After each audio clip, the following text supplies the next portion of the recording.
The lovely deadline. Yeah, we have been trying to organise to get together for 2 weeks. However, that is not this organisation. That is because you have been slammed. Did someone say the Q word? Me being community services / healthcare. I think someone said the Q. Which was Quiet. You never in support pharmacy healthcare. no. Say quiet. Yeah, that's why I didn't know what we're talking about because we don't use it. Well, the other one that's forbidden is slow.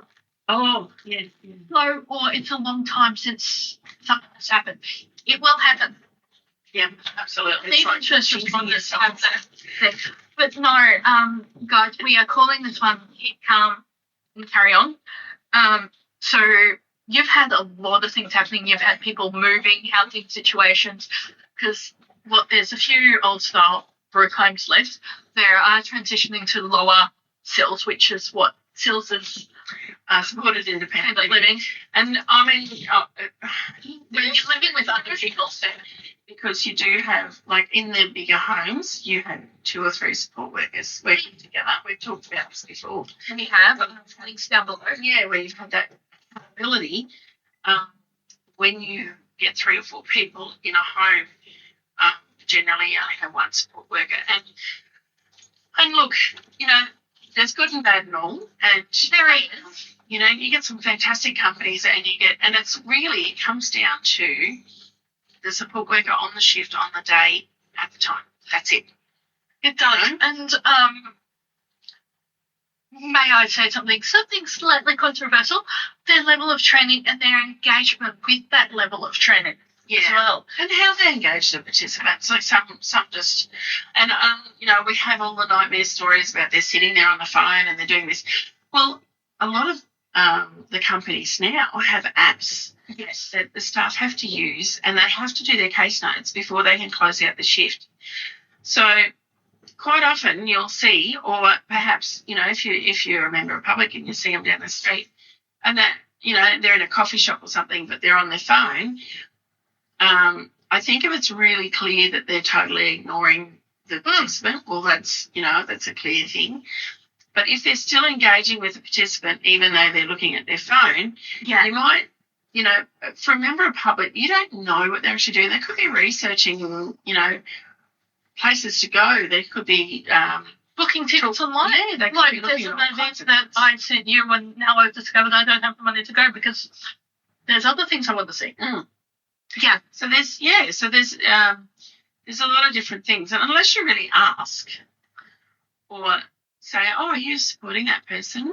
Like, what are you doing on your phone? And, there's nothing wrong with calling that out if that's how you're feeling, like you've been watching it for a while and you feel like there's really a disconnect between that support worker and the participant. Call it out. A lot of support workers don't wear uniforms. No. And quite often you'll have participants that don't want you to wear uniforms. Because they don't necessarily want to be known as, oh, that person's got a disability over there, they've got a support worker. It can quite often just, they want to be seen as, just like 2 people going shopping or whatever. Yeah. So, that's fair enough too. It's their choice. I know when I was working support work that for different people it would be don't wear a uniform. That's fine. And that might also be a security risk, like, my company that I work for, it's now common knowledge we're going to brand. They're cursing me because I've just single-handedly rewritten their privacy policy. There was an incident where someone came in, asked for a staff member's finish line. I'm like, I'm going straight to my line manager. I don't know who this person is, what they are. And so we now have what's called a safe list of people that you can give out the finish line time to. If you're not on that list, well, the thing is, you don't know if someone's being stalked by someone. There's so many different things that happen. Exactly. Was that my computer? I shut it down. You had how many apps running? Oh, do you reckon it's still shutting down apps? Oh, well. Yes. I have so many tabs open. How you see those cartoon things and they go, oh, so many tabs open. Yeah, hello, that's me. That's you in real life because you are so slammed. Like each tab is a yeah, absolutely. Documents that I'm checking and things that I'm trying to, Now that's a really good lead into my next thing. Documentation matters. We've been banging on about this, but it's going to become even more crucial. Yes. Because they are cutting out waste, and so case notes are becoming critical. I don't know what they're talking about this digital, some kind of digital thing that when you put in your invoices, you need evidence to say that you've actually done the shift or whatever. Now, I'm not sure what they're looking for as far as evidence is concerned. Once again, we have this thing with the NDIS where they've proposed something, but all the logistics behind it aren't there yet. Like, hello, what do you mean by this? If you're going to put something on the table, have your explanation of how you're going to manage this as well, so people actually know. It's not very transparent. I was actually in a plan meeting the other day, and the planner was saying that she had to check for different things because they have different pricing levels for different things in different Archie's chosen the cat. Yeah. And different internal information that they have to work on based on what the product is or what it is as to what their baseline of funding is. And I'm like, well, can you send me some of that? Because, no, it's all internal. It's, And I'm like, well, how transparent are you being that you've got all this baseline stuff that you're saying, well, this is our baseline. If you want a hoist, a manual hoist, this is a base level that we'll fund to. So, why can't we have that information? Well, from a fellow content creator, I and part of our team has got a new catchphrase. It is, please can you show me where that is in the legislation so I can understand it? Yes. Not saying to use it all the time. No, but there's certainly times when it's, And look, I've thrown a couple of doozies at them just lately, and they've gone, we don't know what to do with that. Hang on, I'll have to go to someone else, and then I'll get a phone call. I had three days in a row that I spent over an hour on the phone and on computer with NDIS on their web chats and things to try and get information because no one was sure, and what you could find in the guidelines and legislation wasn't clear enough. So, hello, and fix it. And one thing that I'm celebrating is this reduces my workload, is that anything under, I think, correct me if I'm wrong, under $2,000, if it's consumables from chemists that you can buy off the shelf, does not need a quote anymore. $1,500. $1,500. Yeah. Per item. But, we used to go through this whole drama with the AT. That's the thing. Why, for a simple shower chair that retails, I think, top of the line that I sell, $250? Yeah, you don't need anything. Why did you have to have an OT assessment? No. Why did you have to then get 3 invoices? And that's what we're talking about with the wastage. Yeah, absolutely. But see, the thing is, they changed it and all of a sudden went, you don't need an AT assessment anymore. But they've taken that right through to 15,000. And it's like that mid-range. You need a letter of support will do. Well, what if it's $12,000? Are you going to then turn around and go, no, we want an assessment for that now because of the value of it? So if that's the case, why don't you just take it up to 5,000?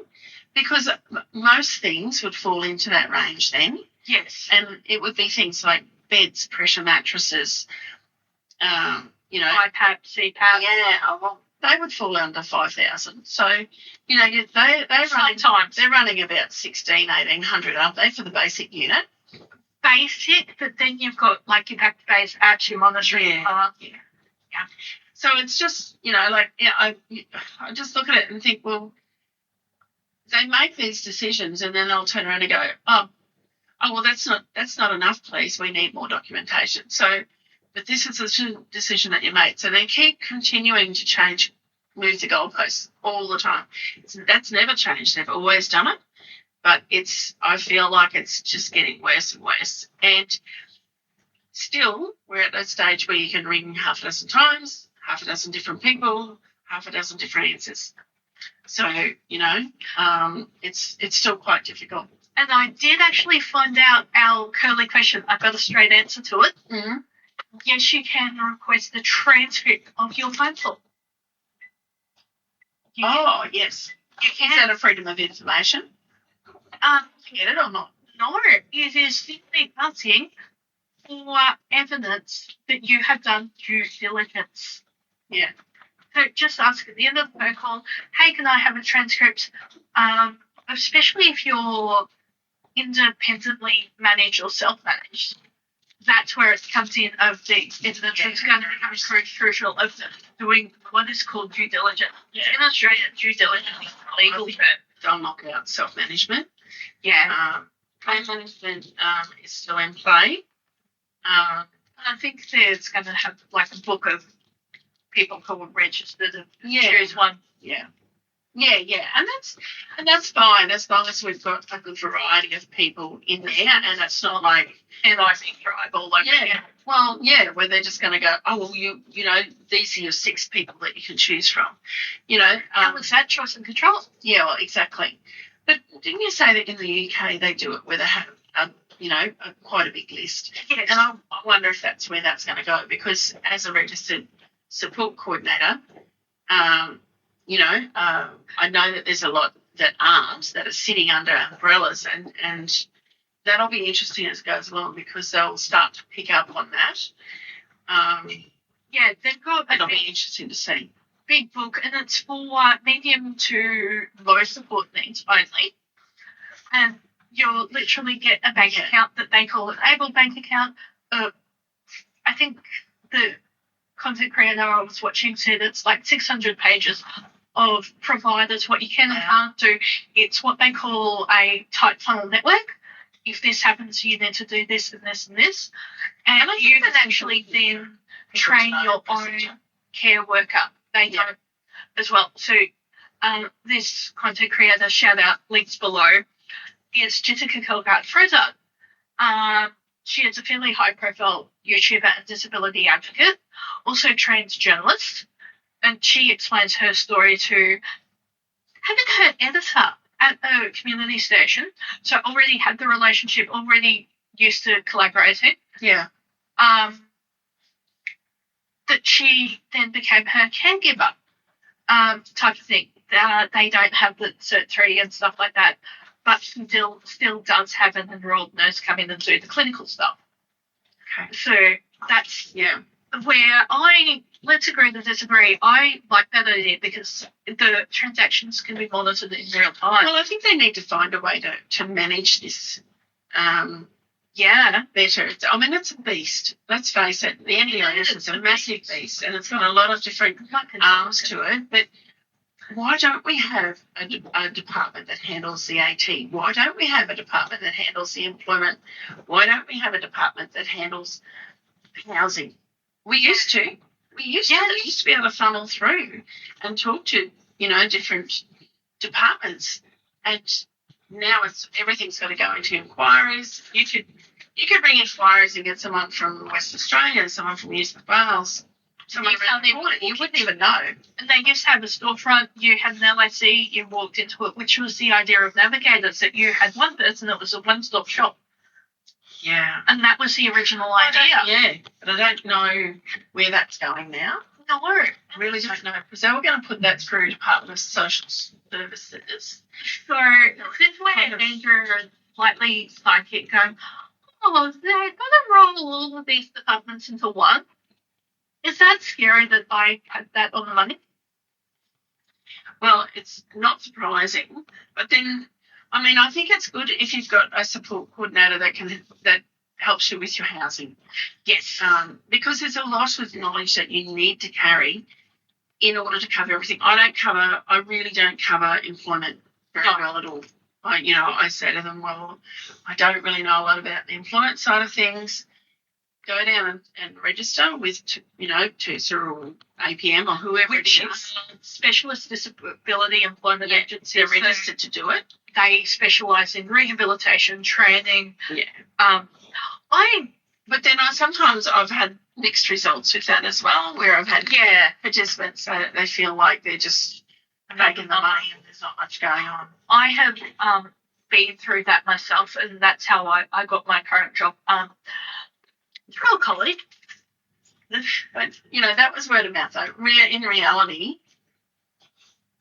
how likely is it that you would have got that through an employment agency? Probably not really. So it's really hard. And it's the same for everybody else too. Everyone else is doing that same word of mouth. And, identify fully through Seek, but as soon as they saw the name, they were like, come in for an interview, type of thing. And I am not allowed to mention the store I work at, but we are known in Toowoomba as Mavericks. Before you go to the medical places for wound care, you come to us. Because half of my job is Googling weird things. That is what we do, and we are happy to do it. And we'll make the connections. And you're a compounding chemist as well. So we are. That actually make medications. Yes. So, that's a different thing as well. Like it's a very specialised. Yes. And I can't fully tell our audience what I said offline, but I have a question. Who decided to put the millennials in charge? Well, it's going to happen. But they're going to be that. What happened at work that I can safely say was our line manager came out going, this needs to get done. And someone from the section was like, I'm already doing that. Someone else was like, oh, we need to get a fill done. I'm like, I'm doing that. Oh, who's on the counter? I'm doing that. Oh, it's calm. Calm is the acceptable word we use. Calm. We use calm. It's calm for the moment. So I'm checking dates. Yeah. She walked back to the office going, what did I do to deserve a good team? Without missing a beat, stock control yelled out, you hired competent people. There you go. Yeah, this was Thursday afternoon after lunches. We get a bit rowdy. Yeah. But, I mean, yeah, of course, because everybody's starting to feel it and get a bit tired. Now, there's also now, for our international listeners, now, so still as support of independent living, we've got the old school group homes that they'll be aged out soon. They're working on rent something that's been going on for a while now, but they've been working on breaking them down into the individual, more like a home situation, less like a dormitory kind of situation. Even though they did have individual rooms, it still kind of felt more like that. Because also with that many people, what you were saying, 15 people one had, you obviously have to have a routine. You've got to have breakfast at this time and this time, beds are done at this time, your laundry day is this day. If you're heading away, you've got to give us this much notice because that would alter the ratios of staff. Yeah. So, but I love the new idea of drive-in motels where you park the car out the front as a third option for those who don't fit into cells, can't live on their own, can't live with family for various reasons. I love that idea. Now, you had some concerns about that, though, because it's a model that we call concierge, isn't it? Did he do that? I think you are. Oh, that was silent for Violet, yes. For our audio listeners, Archie is Debbie's standard dash hound, who has just survived. And we are recording on a Friday afternoon, and our poor producer has to watch this over the weekend. Yay. No. And so you had some concerns about that one. Would you prefer it being open, motel style, or would you prefer more gated community? Because the person that's going to be attracted to that still think where you're doing your own meals, you're doing your own laundry. Yes, there is services embedded, like common room, internet access, but it's at the common room for your own safety. Yeah, I just still feel I don't know. we've got we've still got a group of vulnerable people living in the same kind of space. Now, my daughter's actually working for a company in Brisbane now, and they have it's set up like a complex. Yeah. And they do a very similar thing. And the family lives, the actual boss and his family actually lives on site. So, I like that idea of having people actually live on site with these people, and then you've got your support workers that come in addition to the main family. Yeah. So there's always that consistency of, you know that main family is the main ones that are there for you, day and night. They're around. They're always around, even though other support workers may well come and go. It's just they're still vulnerable. And Yes. I mean, I know they're vulnerable when we've got, say 2 units, people with disabilities out of a block of 8. And it's hard because not only the biggest problem with our economics and what's going on with housing at the moment, of course, is because everything's so dear. It is. So Department of Housing is something that's affordable, but there's not enough of it. How do you make... And in our area, we've got like 3 builds happening. We've got 1 luxury build, and then 2, like 1 luxury build, 2 Department of Housing builds, and then we've got one that's been on the books for about 15 years. It's going to be a mix of affordable, community, and private rentals as well. Okay. I'll talk to you about that one online, because that one's been one that you and I have been following for years with that build. Oh, okay. Yeah. Yeah, you've just got the one I'm talking about. Mm. And now, thriving kids and become, and as you said, there's a lot being put forward, but the logistics is there, because apparently there's going to be a lot going to thriving kids, and that being a foundational support getting kicked back to the state. I think the thing is that the states have, because they get really we've got some political crap going on. We do. The Labor government is our federal government, and the different states have their own, Labor or Liberal, generally the two. Yeah. And one of our states which is us by chance, happens to be Liberal at the moment.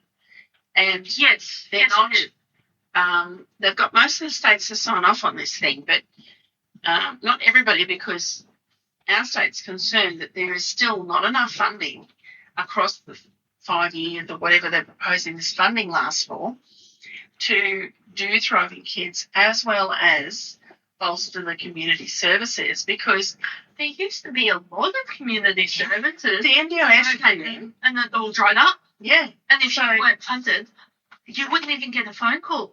No, and how do we get that kicked up again? How do we get that started again? Because that's what they're trying to push back into. And that's what they're saying about foundational supports. The things that used to be foundational in the community, the changing spaces key. And I have planned for my own future in having one of those as well. It was a hard decision to decide, but Bob was like, have it before I'm in a situation where I need it in a hurry. So, yeah. And Bob speaks a lot of sense into my life. Yes. Yes. Disability parking permits. I was at the library today, and oh my God, I saw a pop-up tech help. So you could take your smartphone in or check your emails, learn how to check your emails. Let's check the library. Just a walking clinic. Okay. So this is what we're saying, in that your library is not just your books. It's like your craft activity. Yeah, a lot of stuff. There's even they do a lot of reading for the little E's, and they do all kinds of things. And there's on this weekend in our location, which is the Darling Downs, there's a macrame workshop. Yeah. It's interesting. I mean, you really have to kind of stretch yourself and look at what's going on in your own community.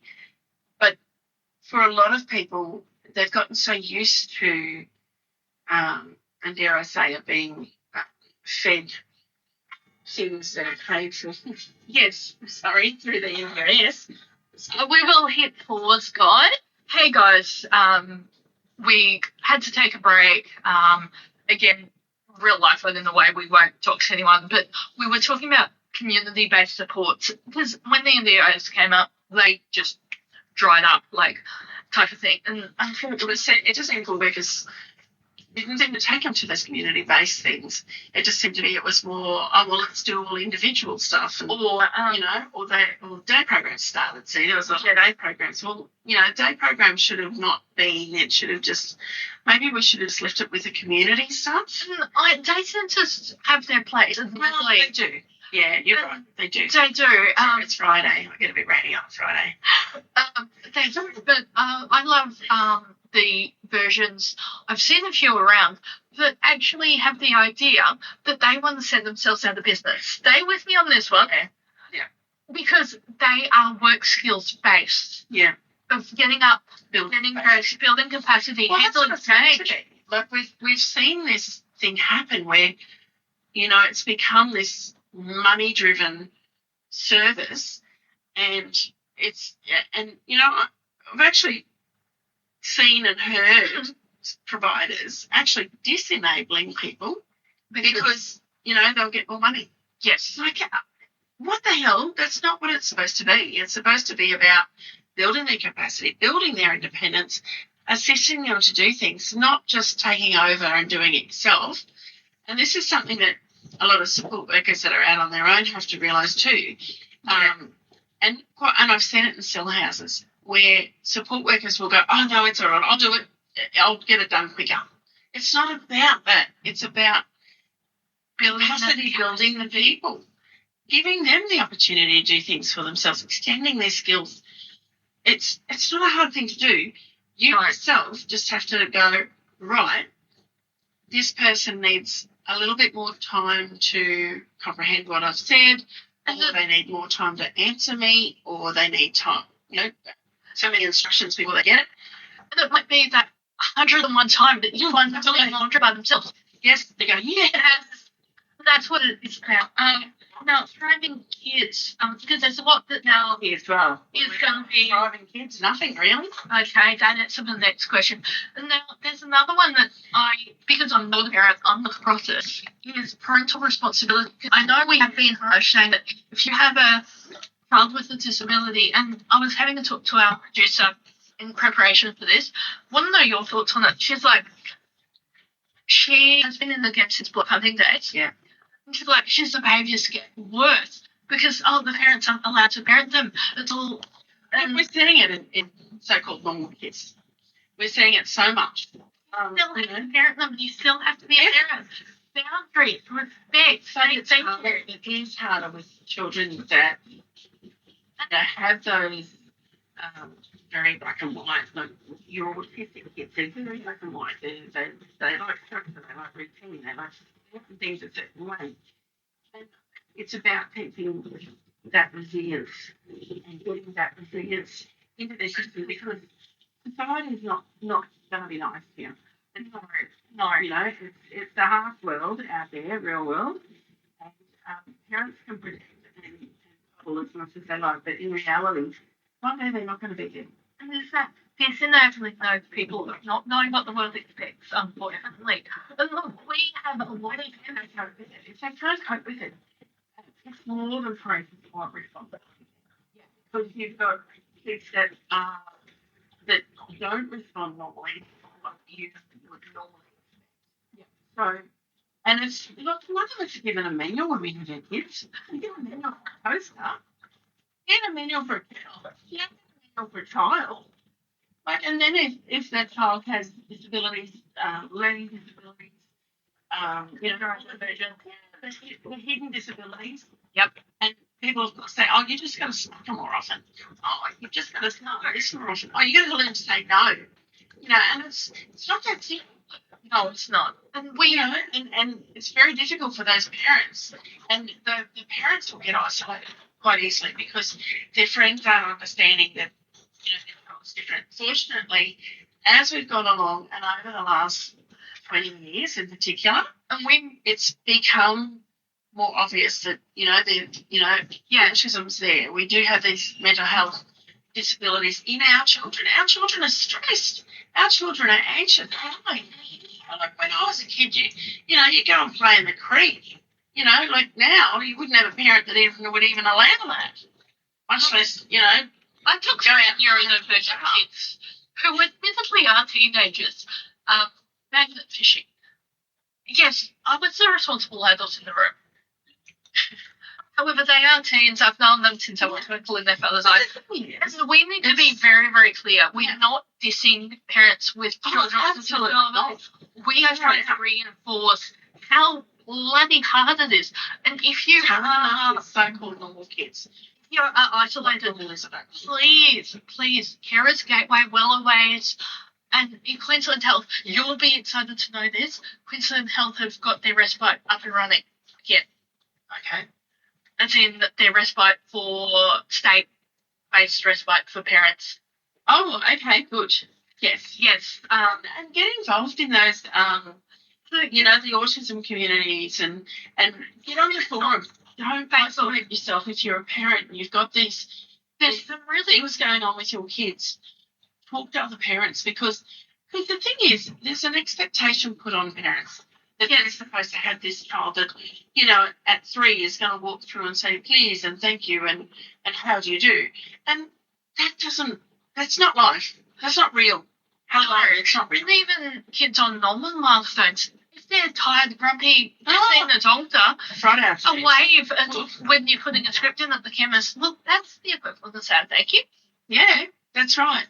And and parents that have got children that have the different diversities and the different challenges, they need more help because parental responsibility, we got it to an extent. Yes, we need to feed them. We need to water them. We need to put them to bed. We need to bath them and keep them clean. We know all that stuff. We do all that stuff. But then when we've got a child that, will scream like you're killing them when you're putting them in the bath, and that's an ongoing every night thing, and the neighbours ring up child safety and complain and all this kind of stuff's going on around you. There's all that extra pressure on parents to have this perfect little world. Now, parents do that to themselves to a percentage, but their friends do it a lot too. Like, be the villager, be the person who gets in and does the washing up, give the cancer all over. Or with me being a millennial, I'd be probably done like a pizza. Well, but still, it's just, after a long day, and for most of these parents, these kids don't sleep at night. No. So they're up all night, and then they're trying to work. How the hell are they going to keep a roof over their heads if both of them aren't working? This is where the support becomes so critical of parents. And then the NDIS pushes back and goes, no, that's parental responsibility. We don't do sports between 9 and 3 because they're supposed to be at school. Now, how do you have a child at school that is having trouble coping with being in school, having trouble coping with being sit down and be quiet and learn the lessons? And this is why education and health are pushing back on the NDIS, going, no.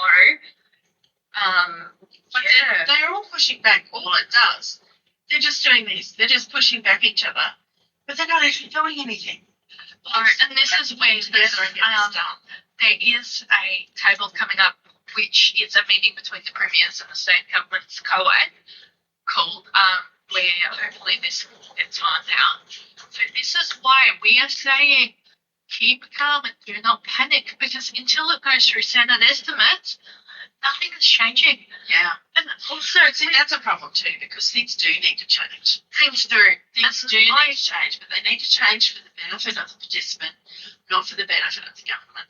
Like it's got to be, and we understand the money thing. We get that, but then stop. Having all the pollies running around in BMWs. Like, what the hell? And, I stay apolitical, but it'd be interesting if you want to Google how much Santos and BP got in handouts. Well, I know we have to keep Australia running, we have to keep fertiliser, we have to keep food on the table. I use public transport a lot. Yes, I have finally finished my bus training. However, my I don't know how you do it because I can't read that schedule to save myself. long-suffering mum is the answer to that. But that's the beauty of support workers, and that's capacity building. See, her capacity, Andrea's capacity has been built so that she has the confidence to get on a bus and go to where she needs to go, or as close as possible, based on the bus stops. And Bob's done that. The support worker's done that. I mean, she could be just driving her around and racking up the miles and get paid for that. Exactly. But it's not about that. It's about building capacity and making Andrea's life easier for her so that she can move around and do what she wants to do when she wants to do it. And getting to work so much easier. However, my coffee bill is through the roof. But I'm limiting myself to one a week. Oh, you're doing extremely well. I know.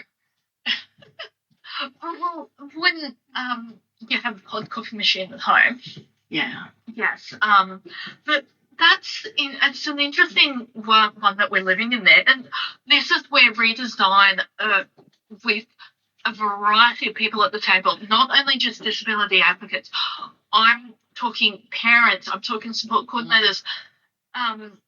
Delegates, even delegates are speaking out now about the culture, which I'm like, support workers, because if you don't have that variety across the board and you're just talking to one person with a disability, we've said this since the beginning, you're talking to one person with a disability. Yeah. You need that variety of spectrum. You need parents, you need caregivers, you need teachers, you need OTs, all at the table. You need support coordinators. Yeah, definitely. Even this is me on and the soapbox here. They do have these different things where they go, we've got this, and you can say your piece for until this date or until this date. This, we're running this, but it's not out there. You have to look for that. And if you are, this is where being on the forums, on Reddit, Facebook, I'm actually finding Reddit's got more accurate information than Facebook these days. Yeah. Well, see, I try and follow DSC's newsletters. Links in the sandbox below, guys. Yeah, LinkedIn, because there's a lot of information on LinkedIn. There's different plan managers that do different things. MPD is a professional development company. They do workshops and things, and then we've got newsletters from the NDIS and NDIS. So there's different newsletters and stuff that you can follow. And also on iHeartRadio, NDIA itself has a podcast as well. And if you're interested in what's happening in pharmacy, shout out to the Guild, have their own podcast as well, because I have been messaged by a few people about changes. I'm not across them, but check out the Pharmacy Guild of Australia's podcast for those questions. They'll be answered over there. I just can't put my work at risk. It's a lot of work to keep up. Like, it's almost a full-time job. Oh yes, absolutely. And trying to keep up with that, and I regularly look at the NDIS newsletter just to see what they're doing from their perspective. And then we've got the other newsletters that are coming in and looking at it from those different perspectives of, well, this is what they're saying they're going to do, but what are they actually going to do? Have they been able to follow a timeline yet? Not that I know of, but, you never know. It might happen. And one of our Patreon members did ask about reassessments and ICANNs. Yes. Going to they're up to. Functional capacity. I don't know how I feel about it, but the fact that it is someone independent, I do like. Yes, that could trigger some people. I'm very, very aware of that. But that's kind of the point. It is someone who is outside your circle. And they're going on functional capacity. Is it going to be a phone call? Is it going to be face-to-face? How are they going to manage it? Because best standard is it's someone who comes into your home over 3 days and does the assessment. And this is where I like the British system, is they have someone from the council or the parish, if it's so small that it's a parish council, it's then the parish's responsibility to get someone in, underlying point being, is it's the local community's issue to look after that person having that mental of safety. Yeah. And guys, I've done a short on mental of safety, but mental of safety is actually a technical term saying around having your informal supports, whether it's the bus driver that waits for me, type of thing.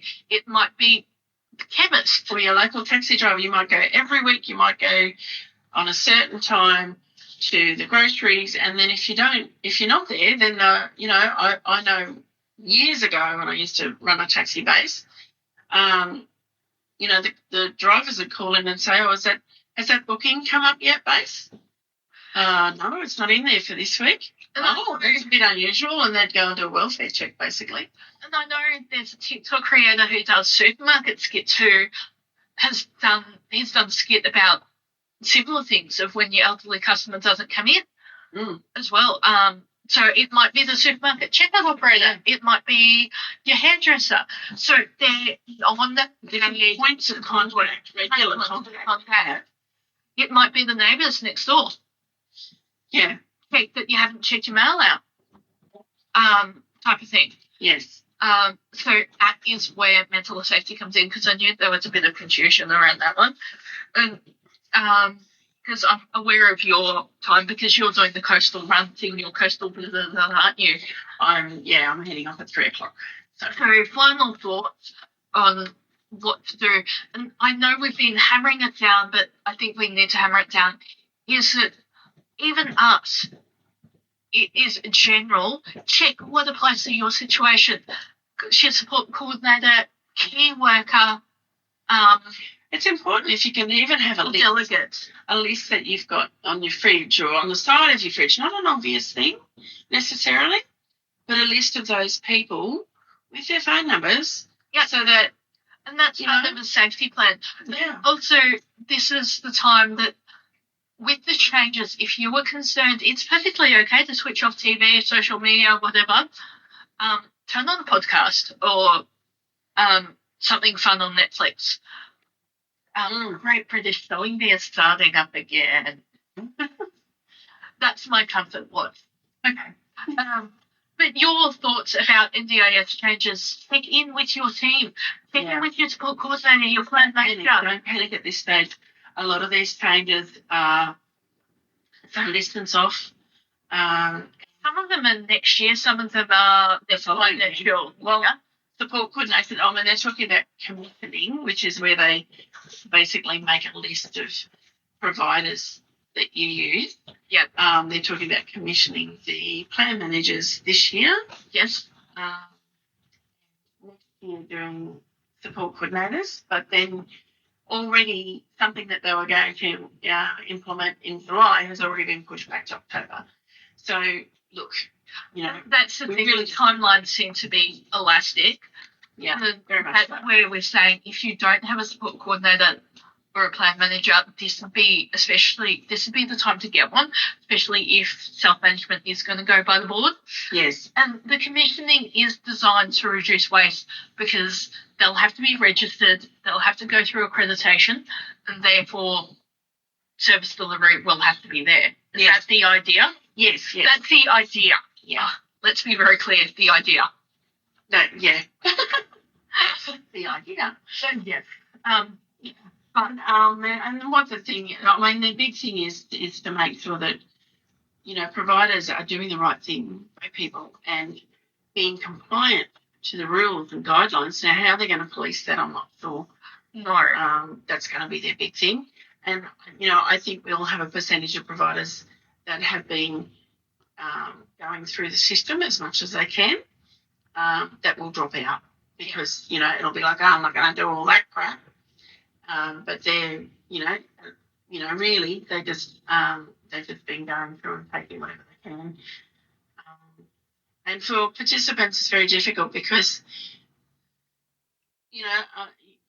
they think they've got all these people there that are their friends, but if they weren't being paid, would they be there? And this is the thing. A big thing. I think I've sent you the original clip of Dan from Open Futures Learning saying that when he onboarded support workers, the first thing he would say after doing all the routine things of fire notes, XYZ was, do not ever tell a client you were their friend, because then what happens if you get moved to a different house, moved to a different job, moved to a different position? You have now made it harder for the next support worker to come in and support them, because they are actually grieving the loss of a perceived friend. Yeah, and I've just seen exactly that happen with a participant, a non-verbal participant, and the company that was looking after him decided that they were going to finish, and the next company wasn't able to pick up the staff, but the next company has, and the difference between, in the 4 weeks that he had the different company that wasn't able to pick up those old staff from the old company. The other day I was over there, and he's got one of the staff from the previous company, happy as Larry. You could see in his demeanour and the way that he was happy to have that staff member there. So it's something that you've got to be a little bit careful of, but it is about consistency as well. And, you do want people having this consistency in their lives. Exactly. And this is where behaviour is a form of communication. Not all behaviour is acceptable, but drill down to why. It was support staff. Yeah. So it was a change. It was change. He was grieving the change and losing those staff. And this girl was back there again the other day feeding him, because he's going to be fed as well. And his whole demeanour was changed, and he was willingly eating for her. He hadn't been eating for the others. Lost weight. That company got accused of all kinds of things because, the dietitian decided he was malnourished because he'd lost weight. But it was about him not feeling right in himself because he had that stress. And this is where, just because they're non-verbal doesn't mean they have anything to say. Using your communication boards, your apps, your AACs, I know they are expensive. But, this fellow, he can't do that anymore. So it's all about expression, movements, things like that. He can't even put his fingers anymore. So, it's about his, just the way he is, the way he's acting. That's where support workers who know his motions and stuff would become actually critical for him. Yes, but we've got to train up more so that, like you say, should a support worker decide they're going to move 4 hours away, they're not going to drive back for a 6-hour shift. No. So, we need to have that consistency with other workers that needs to be built up. And workers, let's face it, I've never seen an industry that's so transitional with workers. Exactly. They just drift in and out and off they go and go to another one, and it's like, I don't know, I must be showing my age, because we used to just settle into a job and do a job, and that was it, I have thoughts, but I feel I need to run them through our executive producer before I end. Is that a very yes, Minister answer? Yeah. Yes. No. So, guys, again, building up the capacity, your community supports. I don't know if key worker is a term used in Australia. Yeah, still work. Yeah. But we had key workers in daycare when I was doing key workers being the team leader or of the day service you attend. It might be ADE, Australian Disability Enterprise. If you're concerned, go to those right channels, because a duty support worker can only do so much, but going to your house leader or your communications officer, because they still have to sit within their roles. Exactly. But then they have to also know what their role is. And unfortunately, I think for a lot of support workers, they're not fully aware of what their actual role is. Yeah. And that comes down to training, which we always talk about. Training. Always banging that drum. Training. Will do. And that is the thing. And LinkedIn Learning, Lydia, even our libraries are now offering additional training. Well, look, the NDIS website's got there's additional training in there. If you go into the Commission website and the NDIS website, they have, and you go in through providers, you will find that there are modules in there that you can do that are free. And even the OG ones, even before NDIS, shout out to Open Futures Learning. Yeah. And look, if you're working in a SEAL or if you're working in a day program, have enough nous and interest as a worker to find out your operation guidelines around those things. Because then you know also if you're being asked by management to do something that's outside of what you should be doing. It's really important to cover yourself all the time. And that protects the participant as well. It is. That's really, and this is where we're saying communication matters. Also, if you noticed, our episode in communication was a masterclass in not what to do, yet our rapid fire one is a masterclass in listening. Yeah. Our executive producer did point that out, that it was a masterclass in not how to not communicate. Yeah. And it is hard. And from a support coordinator's point of view, I know myself there are times when I have to stop multifunctioning, because in reality you can't multifunction. No. You can only do one thing at a time, and when you try to multifunction, you miss things. So I'm consciously once again going back to phone call, writing down what people are telling me within that phone call instead of checking my email still or continuing to do that, unless it's my daughter. And she calls me out on it because you can hear the keyboard clacking away. And she goes, "You're working still. You're not listening to me." Anyway, she's probably the most important person I should be listening to. But anyway. For some conversation starter phrases, especially around difficult conversations, there's one I've recently learned that is a really great one, and it's not threatening.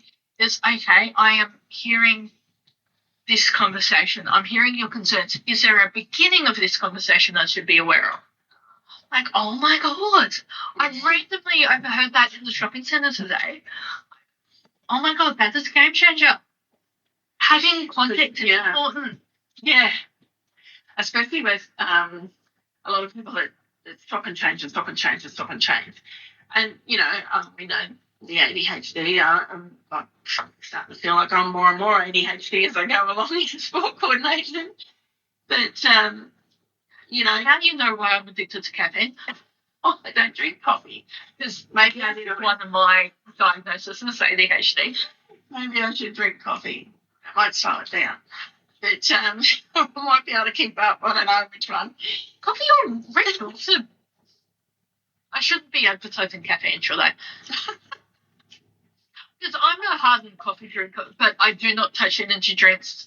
What I still do is a rum and coke at the Christmas party. Okay. One, and I'll make it last the whole Christmas party. Yeah, and that's okay. You can do that. Yeah.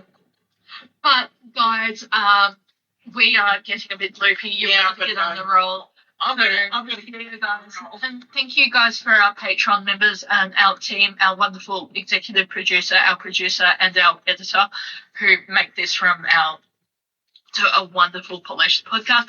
Also, 10 more people and YouTube. I can apply for monetizations, guys.